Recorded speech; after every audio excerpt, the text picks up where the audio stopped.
ரஹ்மான் சாரோட இசை கேட்டு தான் நான் வந்தேன் மெட்ராஸுக்கு. வந்து அவரை மீட் பண்ணி கசல் பாடினேன், மேதி ஹசனோட கசல் பாடினேன். से मुझे छोड़ के जाने के लिए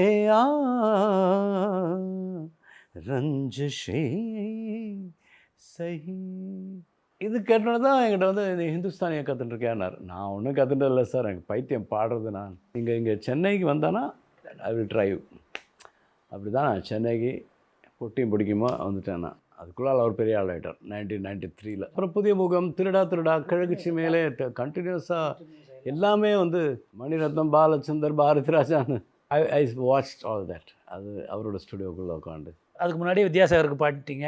வித்யாசாகர், ஷரத், அப்புறம் பரத்வாஜ். கிட்டத்தட்ட 2000 பாட்டு நீங்கள் பாடியிருக்கீங்கன்ற. சினிமா பாட்டுங்கிறது மட்டும் இல்லை, மற்ற டிவோஷனல் அதெல்லாம் சேர்த்தனா இன்னும் நிறையவே இருக்கும். அதுக்கப்புறம் நீங்கள் வந்து மியூசிக் டைரக்ஷனுக்கு இறங்கிட்டீங்க. ஒரு மியூசிக் டைரக்டருக்கு இளையராஜா மாதிரி ஒரு முழு கண்ட்ரோல், கம்ப்ளீட் ஸ்கோர் எழுதி எல்லாமே தெரியணும், எல்லா இன்ஸ்ட்ருமெண்ட்டும் தெரியணும். எனக்கு இன்னமும் தெரியாது. But you become a music director. நான் கேட்ட பாடல்கள், மியூசிக்கு, எல்லா டைப் ஆஃப் மியூசிக்கு நான் நிறைய கேட்டிருக்கேன். நான் ராஜா சார், சலில் சௌத்ரி, நான் சலில் சௌத்ரிக்கு ட்ராக் பாடுறேன். அது ஒரு பெரிய ஒரு அச்சீவ்மெண்ட்டாக நான் நினைக்கிறேன். ஒரு ஆலாப் நான் பண்ணினேன் அவருக்கு அந்த இதில். டர டரடா டரா, இந்த ஆலாப் பண்ணும்போது அவர் okay. It's a beautiful organic experience. அவங்கெல்லாம் வந்து amazing music directors. Raja sir நீங்கள் சொன்ன மாதிரி எல்லாமே அவர் எழுதிடுவார். நான் ஃபஸ்ட்லலாம் அவருக்கு பாடும்போது ஒரு புது சிங்கரோட ஆர்வம் எப்போதுமே இருக்கும், நம்மளும் ஏதாவது பண்ணுவோம் இதில்னு. நான் பண்ண ட்ரை பண்ணிருக்கேன், அடியும் வாங்கியிருக்கேன் நான் அவர்கிட்ட. There is no scope for improvisation there. அவரோட ஸ்கூல், அவரோட style is different. It's like a western musician. அந்த மாதிரி ஒரு மியூசிக் டைரக்டர் கிடையாது. நான் டி ராஜேந்தர் பெரிய ஹிட்ஸ் எல்லாம் கொடுத்துருக்காரு. டி ராஜேந்தர் கூட அவருக்கு ஒன்றுமே தெரியாது, அவர் முடிச்சிருக்காரு. இசைங்கப்பட்டது சில எமோஷனில், நம்ம சாதாரண ஹியூமன் எமோஷன்ஸை தாண்டி ஒரு எமோஷன். மியூசிக் நம்ம பாடும்போதோ அந்த மியூசிக் நம்ம பண்ணும்போதோ நம்ம இல்லை. ஸோ இந்த மாதிரி ஒரு உணர்வு இருக்கிற யாரும் இசையமைக்கலாம் அப்படின்னு தான் சொல்கிறீங்களா? அதுதான் சொல்கிறேன் நான். எல்லா ஹியூமன் பீயிங்ஸும் இசையமைக்கலாம். அந்த இசையில் ஒரு டேஸ்ட், இசையில் ஒரு பிடிப்பு, ஒரு ஈர்ப்பு. சரி க ம ப த நீ ச சனிதப்ப மகரே ச. இது எனக்கு தெரியும் என்ன ராகம்னு. அப்போ ஒன்றுமே தெரியாதுன்னு சொல்கிறது சரியில்லை நீங்கள் மியூசிக். ஆனால் அது இதெல்லாம் தாண்டி தான் அந்த மியூசிக். இது வந்து சும்மா ஒரு நம்ம பிரெயின்கிட்ட சொல்கிறதுக்கு தான். எனக்கு டியூன் வருது, அந்த டியூன் எனக்கு பிடிக்கவும் செய்கிறது, எனக்கு பிடிக்கிறது. ஏனி ரொம்ப அழகாக இருக்குது இந்த படத்தில். உங்களுடைய முதல் பாட்டே ஒரு ஹிட் பாட்டு. பட் ஸ்டில் நீங்கள் ஒரு மியூசிக் டைரக்டராக வந்து வராதது இந்த ஸ்கில் இல்லாத ஒரு பிரச்சனைனால இருக்கலாமா? எவ்வளோ ஸ்கில் இருந்தாலும் ஒரு விஷயம் இல்லை, எவ்வளோ ஸ்கில் இல்லாட்டாலும் ஒரு விஷயம் இல்லை. சக்ஸஸ். வெற்றி பெற்ற மனிதர் எல்லாம் புத்திசாலி இல்லைன்னு சந்திரபாபு பாட்டில் வருது. அப்போது அதுதான் முதல்ல சொன்னீங்க, நம்ம கேட்ட பாட்டலோட பாதிப்புன்னு சொல்லிட்டு எம்எஸ் விஸ்வநாதன் முதற்கொண்டு இப்போ சமகாலத்தில் மியூசிக் பண்ணக்கூடிய மியூசிக் டைரக்டர் கூட நீங்கள் ஒர்க் பண்ணியிருக்கீங்க. ஒரு பாட்டு காப்பி அடிக்கிறது அப்படின்றது அது எந்த லெவலுக்கு வரைக்கும் இன்ஸ்பிரேஷனாக காப்பின்றது எந்த லெவல் வரைக்கும் போகலாம்? எம்எஸ்வியே சொல்லியிருக்காரு, ஒன்றுலேருந்து தான் இன்னொன்று. கர்நாடிக் மியூசிக் வந்து இவ்வளோ சிட்டப்படுத்தி வச்சுருக்காங்க. 72 மேலகர்த்த ராகான்னு இருக்குது. எத்தனையோ பாடல்கள் வந்திருக்கு. கோடையில் ஒரு நாள் மழை வரலாம். இது இது ஒரு கர்நாடிக் ராகத்தை எடுத்து ஒரு ஹிந்துஸ்தானி ராகத்தை எடுத்தாச்சுன்னா அது காப்பின்னு சொல்ல முடியாது. நம்பர் 1 காப்பினா வந்து அதே மாதிரி போடுறதுங்கிறது அது காப்பி. இப்போ எம்எஸ் விஸ்வநாதன் சரி, ஆடிபர்மன்லாம் சரி, நிறைய பாடல்கள் வெஸ்டர்ன் பாட்டு, ஈஜிப்சியன் பாட்டு, இப்படியெல்லாம் பல பாட்டோட பட் அவங்க வந்து இன்ஃப்ளூயன்ஸில் பண்ணிருக்காங்க. அவங்க வந்து பார்த்த ஞாபகம் இல்லையோ, ஆனால் அது அவரோட ஆகிட்டார் அதை. ஸோ அதை எடுத்து அவருக்கு அதை பிடிச்சது இங்கே கொடுக்கணும்னு நினச்சார், கொடுத்துட்டார், அவ்வளோதான். இப்போது ராஜா சார் எந்த பூவிலும் வாசம் உண்டு டாட டாடன் டாடண்டு இது is a western symphony, but he wanted to give it. அவருக்கு பிடிச்சது அவர் கொடுத்தார். அது காப்பி கிடையாது. ஓகே, அது வந்து அது அவரோட ஒரு அடாப்டேஷன்னு சொல்லலாம். வேணும்னா பொன்னியின் செல்வன் PS2ல வந்து வீரா ராஜ வீர சூராது, இது வந்து it's a dhrupad. Shiva Shiva Shiva, it's a dhrupad form. AR Rahman கூட மேட் 1000 டியூன்ஸ்.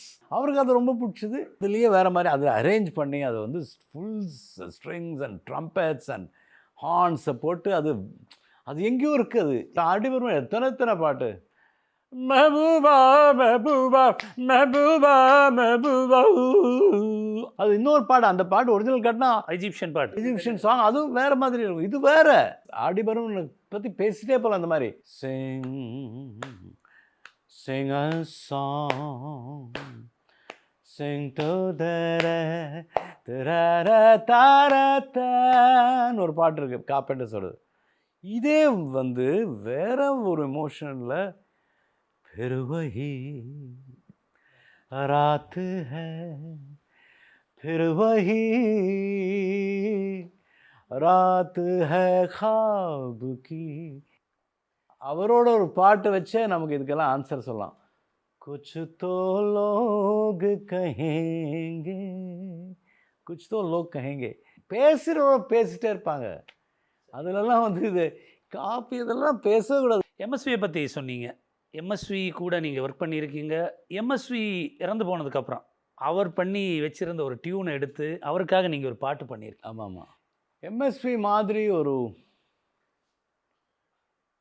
மியூசிஷியனையும் பார்த்ததில்ல, எம்எஸ்வி மாதிரி ஒரு மனிதனையும் பார்த்ததில்லை நான். அவர் மியூசிக்குள்ளே போயாச்சுன்னா டியூனெல்லாம் அப்படி கொட்டு. ஹார்மோனியத்தை தொட்டனா 20 டியூன் வரும். அது மட்டும் இல்லை, அவருக்கு வந்து இந்த டெக்னாலஜி மேனிப்புலேஷன் அவருக்கு அது ஒன்றுமே தெரியாது. He was completely to the real music. இந்த பாட்டை எடுத்து நம்ம அந்த டியூன், எங்கே உந்தன் ஹார்மோனியம் வாசிக்கவா உயிர் கொண்டு வா, அப்படி ஒரு பாட்டு. அந்த டியூன் அவர் பண்ண இன்னும் ஞாபகம் இருக்குது. அது எதுக்காக நீங்கள் பாடுறதுக்கு பாடி கொடுத்த ஒரு டியூன் அது? அந்த டியூன் எப்படி உங்கள் கையில் வந்துருச்சு? எப்படி வந்ததுன்னா, அது என்னோடய ஆஃபீஸ் பக்கத்தில் அவரோட வீடு இருந்தது. அதனால் அவர் அடிக்கடி போய் சந்திக்க ட்ரை பண்ணுவேன் அவரை. ஒரு நாளைக்கு தொந்தரவு தாங்காமக்கி, யார் அவன் டெய்லி வந்துட்டுருக்கான்னு இது கூப்பிட்டார், ஸ்டூடியோ கூப்பிட்டார். 2 மணிக்கு வா சார். நான் 1:30 மணிக்கு போனேன். நான் 2:15 ஆச்சு. அது பாட்டு முடிஞ்சு எல்லோரும் போகிறாங்க. நான் வெளில உட்காண்ட்ருக்கேன். கடைசியில் என்னை பார்த்துட்டு, ஹார்மோனியம் செட் பண்ணு வாப்பா. ஸ்ருதி என்ன ஸ்ருதி கேட்டால் ஏதோ ஸ்ருதி சொன்னேன் நான். பாடணும். பூலே பூ, அங்கே மேதியசன் தான். மேதியசன். கேலோட்டே மேரே पैमाने में பூலே பூ. இந்த சங்கதி பாடினோன்னே பாடும் அவர் வாசம். நம்பர் நோட் பண்ணிக்கோப்பா, நான் கூப்பிட்றேன். அதுக்கப்புறம் ஒரு வருஷத்துக்கு அப்புறமா ஒரு கசல் கம்போசிங் கூப்பிட்டார். எனக்கு ஸ்வரம் எழுத தெரியாது. கேசட் பிளேயரோட போயிட்டேன். கேசட் பிளேயர் இருக்கே, அப்போ தான் இந்த பாட்டு கம்போஸ் பண்ணார். டீ டூ டீ டா தோ டாரே நானே நானே தன நானா தாரானா நானா நானா. He is a great man. எனக்கு மின்சார பூவேலுக்கு வந்து ஸ்டேட் அவார்டு கிடச்சி. எம்எஸ்வி தான் ஜூரியில் இருந்தார். அந்த அவார்டு தான் எனக்கு லைஃப்லேயே ரொம்ப பெரிய விஷயம். ஏன்னா எம்எஸ்வி கொடுத்த அவார்டு அது. எனக்கு எம்எஸ்வி வந்து என்னோடய பேர் சொன்ன அவார்டு. அவர் இன்னொரு விஷயம் சொல்லியிருக்காராம். யாரோ சொல்லியிருக்காங்க, இந்த மாதிரி இந்த பாட்டு வந்து வேற ஒருத்தர் பாட, ஆனால் ரஜினி வந்து ஸ்ரீனிவாஸ் பாடினதான் எனக்கு பிடிச்சுன்னு சொல்லிட்டார். எம்எஸ்வியோட ஆன்சர். நான் அன்றைக்கே சொன்னேன் அந்த பையன் நல்லா பாடுறான்னு, அவனும் கேட்கல. இன்றைக்கி ரஜினி சொல்கிறார், அவருக்கு கொடுத்தா சரி பரவாயில்ல. என்ன what a statement that is for me. Rajini sir is something else. Because of him only I sang that song. Padayappa படத்தில் உள்ள மின்சார பூவே ஒரு ட்ராக் தான் நீங்கள் பாடினீங்க. ட்ராக் பாடின பாட்டு அது பிற்பாடு வேற ஒரு பாடகர் பாடி ரெக்கார்ட் ஆயிடுச்சு. ஆனால் அவர் 2 வருஷனும் கேட்டுட்டு உங்கள் வருஷன் போதும் அப்படின்னு சொன்னார். ரஹ்மான் அஃப்கோர்ஸ் என்னை ரொம்ப பிடிக்கும் அவருக்கு. பட் ஆனால் என்னை பிடிக்குங்கிறதுக்கு வேண்டி அவர் பாட்டெலாம் கொடுக்க மாட்டார். ஆனால் ரஜினி சார் சொன்னனால அது நடந்தது. எம்எஸ்வியில் இருந்து ரஜினி வழியாக நம்ம மறுபடியும் ரஹ்மானுக்கு வந்துட்டோம். ரஹ்மான் கூட பாடினது மட்டும் இல்லாமல் பல பாடல்களில் நீங்கள் வந்து ஒர்க் பண்ணியிருக்கீங்க. ஆஸ் அ மியூசிக் அசிஸ்டன்ட் ஒரு அசிஸ்டன்ட் கம்போசர் ஒரு music supervisor. I was furniture in Rahman ஸ்டுடியோன்னு சொல்லுவேன். மோர் தேன் எனிதிங் எல்ஸ் நான் கற்றுண்டேன். இந்த மியூசிக் டைரக்ஷன் எங்கேருந்து வந்தது? எனக்கு ரஹ்மானை பார்த்து தான் வந்தது. அவரோட இன்னோவேட்டிவ்னஸ் இதே தான். எம்எஸ்வி பற்றி சொல்ல வேண்டியது, ஒரு நிமிஷம் மாற்றிட்டே இருப்பார் எல்லாம். புதுசாக பண்ணுவார் அவர். பழசு ஒன்று கூட அவருக்கு வேண்டாம். பரத்வாஜ் உங்களுக்கு ஹிட் பாடல்கள் கொடுத்துருக்காரு. நான் மலேசியா, சிங்கப்பூரில் இன்றைக்கி வந்து என்னோடய நம்பர் 1 சாங் இஸ் ஹாப்பி பண்ணேன். மின்சாரப்பூவை விட கண்டிப்பாக அந்த பாட்டு வந்து பதிவு செய்ததுக்கு அப்புறம் வந்து பரத்வாஜ் சொன்னார், இது வந்து உங்களுக்கு லைஃப்லேயே மறக்க முடியாத பாட்டாக இருக்கும், பயங்கரமான பாட்டு. வைரமு சார் எனக்கு ஃபோன் பண்ணி சொன்னார், நான் எத்தனையோ நல்ல பாட்டு, அழகே சுகமெல்லாம் பாடுங்க, என்னென்னவோ பாடுங்க அவருக்கு. இந்த பாட்டுக்கு எனக்கு ஃபோன் பண்ணி சொன்னார், ஸ்ரீனிவாஸ் உங்களுக்கு நேஷ்னல் அவார்டு வரும்னு. நேஷ்னல் அவார்டெலாம் வரல, பட் சொல்கிறேன், எனக்கு தெரியாத ஒரு டைமென்ஷன் அவங்களுக்கு தெரியாது. இந்த மியூசிக் டேஸ்ட்டுங்கிறது டிஃபர்ஸ் இல்லையா, நிறைய பேருக்கு வேறு மாதிரி பிடிக்கும். எப்படி சொன்னாலும் நம்ம இவ்வளோ தமிழை பற்றி பேசினாலும், எவ்வளோ மலையாளத்தை பற்றி பேசினாலும், எவ்வளோ கர்நாடகை பற்றி பேசினாலும், ஏதோ ஒரு வகையில் கிஷோர் குமார், ஆடி பர்மன், மேதிஹசன் தான் அவங்களுடைய அல்டிமேட்ஸாக இருக்குது. 100%. எப்படி மேதிஹசன் வந்து கிரேட்டஸ்ட் சிங்கர்னு நீங்கள் எப்போ கண்டு கொண்டீங்க? பாம்பேயில் வந்து அவர் பாடினார். அவர் ஆடியன்ஸ் வந்து லதா மங்கேஷ்கர் அவங்க ஆடியன்ஸில் இருந்தாங்க. அவங்க அவ்வளோ ரெஸ்பெக்ட் பண்ணுறாங்கப்பட்ட ஒரு விஷயம் வாசித்தேன். அது மைண்டில் இருக்குது. பாம்பேக்கு போனோடனே எப்போது ஒரு கேசட் கிடச்சிது. அதில் ரஞ்சிஷி சஹின்னு அந்த கசல் ஒரு 200 தரம் கேட்டிருப்பேன் அந்த பாட்டை. அன்னி பிடிச்ச பைத்தியம்தான். அவர் பாடுற மாதிரி அந்த நோட்ஸ் எல்லாம் பாடலாம் எல்லாரும், ஆனால் அது இல்லை. இந்த நோட்ஸ் எழுதி பாடுறது வந்து it is not music. It's a ஸ்கில்ன்றீங்க. Skill, it is skill. அது ஹெல்ப் பண்ணும். கமர்ஷியல் மியூசிக்கில் you can make lot of money. இல்லை, இளையராஜாவோட பாட்டு ஃபுல்லாக நொட்டேஷன் ஸ்டார்ட் டு எண்ட் எழுதி ரொம்ப வேகமாக எழுதி கொடுத்துருவாருன்றது தான் என்னோட ஒப்பீனியனில். அவர் வந்து he was getting ideas, too many ideas, so he wants to just write and give it and listen to it. அவர் எழுதி அது கேட்கும்போது அவருக்கு ஒரு சந்தோஷம், இன்றைக்கி இது பண்ணிருக்கோம், போய் தூங்கலாம், அவ்வளோதான். Coming back to மேதிஹசன், it's beyond those notes. அவர் பாடுறது बैठने कौन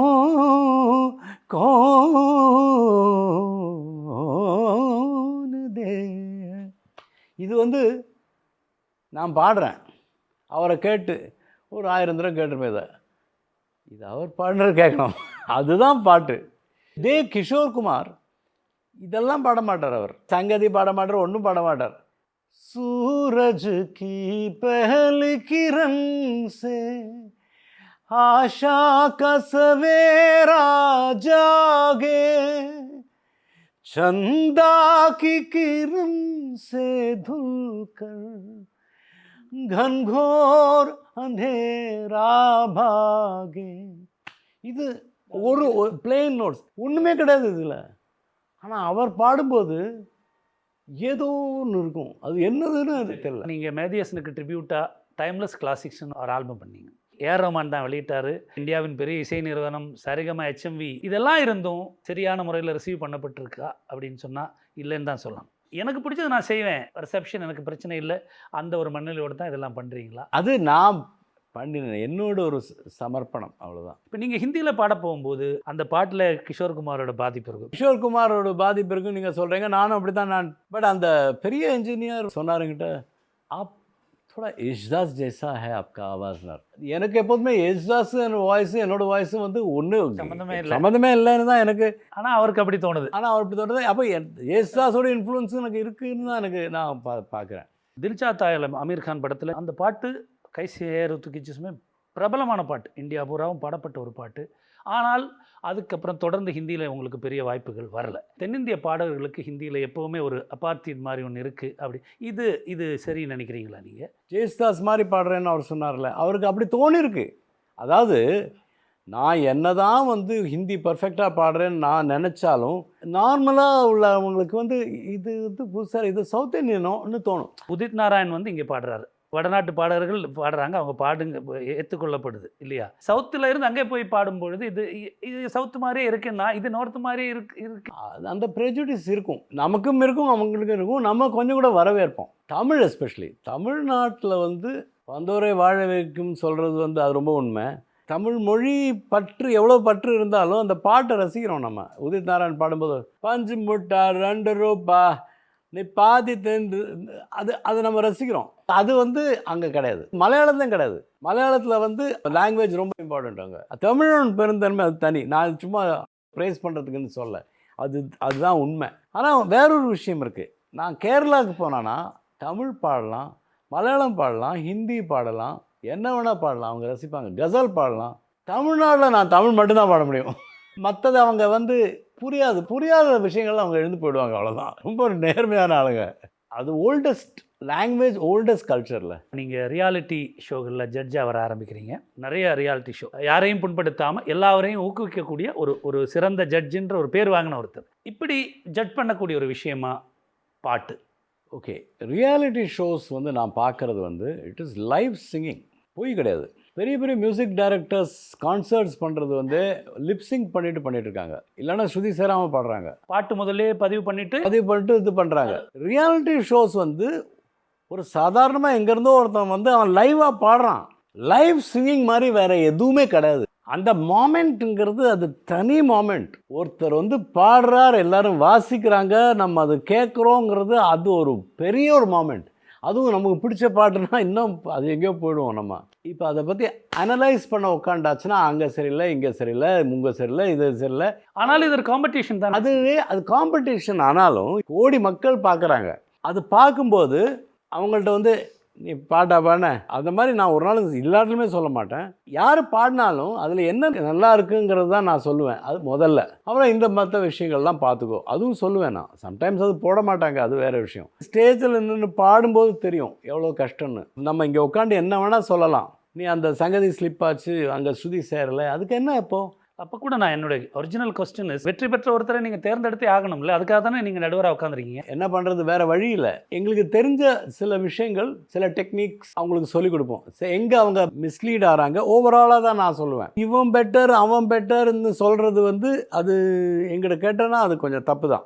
ரியாலிட்டி ஷோவில் என்ன பியூட்டிஃபுல்லாக நடக்கிறதுங்கிறது, எங்கெங்கிருந்தோ வராங்க, வாய்ப்புக்கு தேடி வராங்க, அவங்களுக்கு ஒரு பிளாட்ஃபார்ம் கிடைக்கிறது. ரெண்டாவது விஷயம், ரியாலிட்டி ஷோவை பொறுத்தளவுக்கு இன்றைக்கி எம்எஸ்வி, இளையராஜா, ஏஆர் ரஹ்மான், இவங்க 3 பேர் பாட்டு தான் மேக்ஸிமம் பாடுறாங்க. அந்த பாட்டு தான் எஃபெக்டிவாக இருக்குது. அந்த பாட்டு கேட்கும்போது ஒரு சுகமாகவும் இருக்குது நமக்கு. இப்போது எல்லாமே நம்பர்ஸ் ஆயிடுச்சு. 10 மில்லியன் வியூஸ், 1 பில்லியன் வியூஸ், இப்படி போகுது. இந்த வியூஸ் நீங்கள் பார்த்தீங்கன்னா அதுக்கப்புறம் அந்த மியூசிக் டைரக்டர்ஸோட பாட்டுக்கு தான் அதிகமாக பார்க்கப்படுது. அதெல்லாம் விஜய், அஜித்துக்காக வேண்டி உள்ள வியூஸ் இல்லையா? கமலஹாசன், ரஜினிகாந்த் பாட்டுக்கான வியூ இல்லை. இது பாட்டுக்கான வியூ கண்டிப்பாக கிடையாது. அந்த பாட்டெல்லாம் you can't Singh it effectively இல்லையா? அது சும்மா ஜாலியாக பொழுதுபோக்கில் டான்ஸ் ஆடலாம், ஓகே. அது தவிர என்ன இருக்குது இதில்? இப்போ ரஹ்மானுக்கு அப்புறம் கிரேட் மியூசிக் டைரக்டர்ஸ் யாரும் வரல அப்படின்னு சொல்கிறீங்களா? வரல. This is the truth. Anirudh is good, Imman is good, Santhosh Narayanan, உங்களுக்கு எல்லாம் தெரியும் மியூசிக்னா என்னது, எல்லாம் தெரியும் அவங்களுக்கு.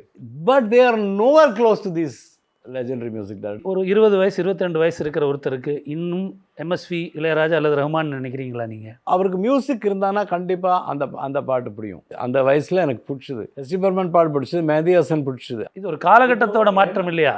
அதெல்லாம் okay, but I am saying அந்த மாதிரி மியூசிக் இனிமேல் வராது. ஸ்ரீனி, உங்களுடைய ஸ்ட்ரகிள்ஸை பற்றி சொன்னீங்க. உங்களுக்கு நேர்ந்த ஸ்ட்ரகிள்ஸ் அடுத்த வாய்ப்பு தேடி வர்றவர்களுக்கு வரக்கூடாது அப்படின்னு நிறைய பேரை ஊக்குவிச்சிருக்கீங்க. நிறைய பாடகர்களை நீங்கள் கொண்டு வந்திருக்கீங்க. ரியாலிட்டி ஷோகளில் யார் பாடினாலும் ஒரு சின்ன சிறப்பாக ஒரு விஷயம் சொல்கிறதுக்கு இருந்தால் அதை சொல்லி நீங்கள் அவரை ஊக்குவிக்கிறீங்க. எம்எஸ்வி என்ன ஊக்குவிச்சார்ல, நான் ஒரு சாதாரண பாடகன், ஒரு ஹார்மோனியம் வாசிச்சார்ல, அதுதானே என்ன இங்கே கொண்டு வச்சிருக்கு. கொரோனா காலத்தில் மியூசிஷியன்ஸுக்கு யாருக்கும் வேலையே இல்லை, ரொம்ப கஷ்டப்பட்டு இருந்த ஒரு கூட்டம். இப்படிப்பட்ட மியூசிஷியன்ஸுக்காக ஒரு யூனியன் மாதிரி ஒன்று ரெடி பண்ணி கலெக்ஷன் எடுத்து இப்போவும் நாங்கள் பென்ஷன் கொடுத்துட்ருக்கோம். Above 60 some musicians. ஒரு பாடகனாக மட்டும் இல்லாமல், மியூசிக்கில் ரொம்ப ஆர்வமுள்ள ஒருவராக மட்டும் இல்லாமல், மற்றவங்களை, சக மனிதர்களை மதிக்கிற ஒரு ஆளாக, சக கலைஞர்களை மதிக்கிற ஒரு ஆளாக நீங்கள் இருக்கிறீங்க. Very very nice talking to you. Thank you Shaji.